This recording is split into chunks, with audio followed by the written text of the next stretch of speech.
and Iranians are taking the streets to protest that regime in Tehran, and rightfully so. We need to support those Iranians in the streets. That'll have an impact. Same with Russia. At the same time, a bigger question here is what Trump today called the Donroe Doctrine, this corollary to the Monroe Doctrine, that we are going to be focused first and foremost in our hemisphere. Does Xi Jinping in Beijing, does Vladimir Putin read that to mean the Americans are not going to be as concerned in their parts of the world? They're kind of dividing the world in spheres of influences, which is exactly what they want. So it's a bit of a double-edged sword. On the one hand, if you're watching this, you say, wow, President Trump is not afraid to exercise American power. There is no country more powerful than the United States and its military forces. On the other hand, is the president perhaps now saying, we're going to focus on our hemisphere and not be as concerned in other parts of the world? And again, this is going to unfold over the coming year. I've called 2026, which we're in now, a hinge year of history when it comes to global power.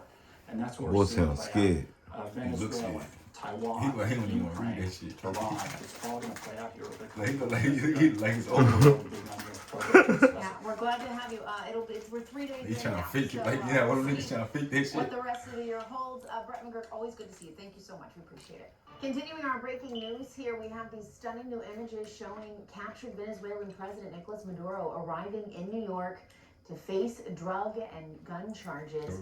We are now waiting for him and his wife They to charge him fly with by gun charge. How the helicopter fuck y'all charge to him New with York gun charge? City. Let's get right US to is out former of U.S. pocket. Special Representative for Venezuela, Elliot Abrams. He was one of the top officials on Venezuela in the first Trump administration and has served in the U.S. government in many capacities.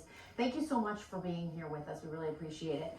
I want to start first with your thoughts about how much of this is about drug trafficking and how much of this is about oil, Russia, China, Iran. How would you evaluate all of that? Yeah, the one word answer is yes. That is, it is about migration. 8 million people forced out of Venezuela. It is about drug trafficking, which that regime at least facilitates. It is about the presence, particularly, I said, of Iran. And I'm gonna be the only one having this footage right now. It's really the perfect storm from the Trump point of view. It's all of those coming together in one person and one regime.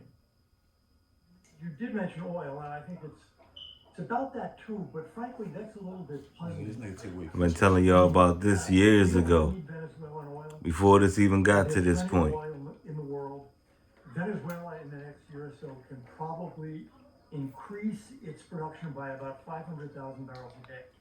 Everybody worrying about stuff that really don't matter. Start paying attention. Wake up. They're going to lower oil prices by 1 cent.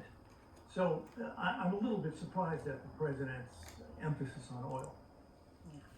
And do you have any sense, I hear you when you say you were surprised, do you have any sense about what is driving that beyond what you know? No, the president has been interested in Venezuela from the beginning. I mean, he discussed it with H.R. McMaster, his first national security advisor in 2017. Then we increased the pressure in 2019 after the stolen election of 2018. Comes back now and he really increases the pressure tremendously at the end of during his first year in office. He's got a lot on his plate, and it is a little bit surprising, I think, that he's put this one forward so quickly. All right, Elliot, thank you so much for being here with us. We are moving through with a lot of new information, but we certainly appreciate your perspective on all of it. Thank you so much.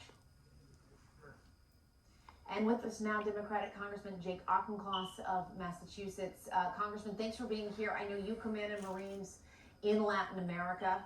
I also know that you have been pushing, you and I have talked about this before, you have been pushing legislation that would give Congress more power to approve operations like this, to take back some of that power. I want to just first get your reaction to this military operation today.